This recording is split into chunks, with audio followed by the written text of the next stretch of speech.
A manhunt also underway for the remaining two fugitives who escaped from that New Orleans jail nearly 2 weeks ago now. Police say they should be considered armed and dangerous. Let's bring in Louisiana Attorney General Liz Murrill for more on this. Madam Attorney General, thanks very much for being with us. So the two inmates who remain at large are Derek Groves, convicted of multiple murders. He was awaiting sentencing. To say that he is dangerous, excuse me, would be an understatement. The other one is Antoine Massey. He's considered a bit of a Houdini by many people because he is a multiple escape artist. Are you confident that these two will be recaptured? I'm absolutely confident that they will be recaptured, and we just are going to continue our very methodical work to get them back in custody. And we have been successful, and I'm confident that we will eventually have them back in custody. But they are considered to be armed and very dangerous. You can see from the charges that they were being held on and the convictions of Derek Groves that they are dangerous individuals. So we had yesterday that dramatic video of the arrest of two of the escaped inmates in Texas. They were taken down by local authorities in Walker County, which is north of Houston. Quite dramatic video as at multiple gunpoint. They were dragged out of a car and taken back into custody, thankfully, with no bloodshed.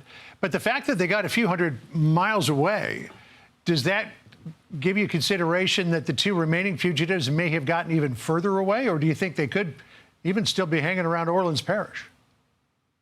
You know, there's always been the possibility that they have moved to another state if they had some help. That vehicle that these individuals were driving was rented in New Orleans, as I appreciated, and driven to the Texas area around Houston. So they absolutely could be moving to other areas. I alerted my colleagues in the states surrounding Louisiana immediately after the jailbreak to be on alert and to notify their law enforcement partners that these individuals could be coming to their states. And so we've been chasing down those leads from the very beginning to try and identify any known associates in states that may be neighbors of ours.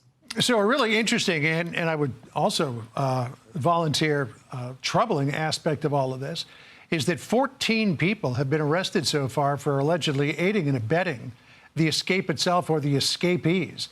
Do you believe that these people were sympathetic to the escapees? Were they coerced? You know, I think they were sympathetic. I mean, some of them are relatives of individuals who are escapees. One of them is, I think, a father of one of them. One may be a sister. Some of them are girlfriends or have, you know, romantic relationships. I mean, these individuals are reaching out to people that they know and seeking assistance. And we are going to arrest and prosecute anyone who we find is assisting them. So questions have been raised about the conditions in this jail. I mean, it's a fairly modern jail, but the fact that 10 of them were housed in the first floor instead of upper floors as protocol would demand, and the fact that they managed to get out en masse. We talked to former Sheriff Marlon Gusman, who ran that jail for 17 years. Here's what he told us yesterday. We built this building with security electronics, with a lot of safety measures and detection measures so that this wouldn't happen. And it never happened when I was sheriff in this building. So he says that there were a lot of systems in place there to ensure something like this never happened. So what is going to happen now to ensure that this doesn't happen again? Yeah, there's a lot of work underway in that regard. And I've been to the prison now twice to look at the facility and see some of the issues there. I mean, it's a 9-year-old building. It houses a population that is at least 60% violent, charged with violent felony offenses. And some people are there for lengthy periods of time. And by that, I mean 3 years or longer, 2 years or longer before they are convicted and moved to another location. So we have to address all of the kind of factors that play into the conditions at that jail. And that's part of what I've been doing by talking to everybody who has a part in that problem. All right. Well, we'll keep on monitoring this story.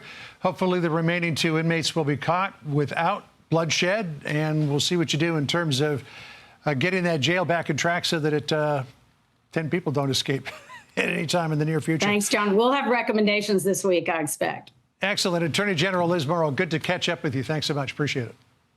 Thank you. I'm Steve Ducey. I'm Brian Kilmeade. And I'm Ainsley Earhart. And click here to subscribe to the Fox News YouTube page to catch our hottest interviews and most compelling analysis.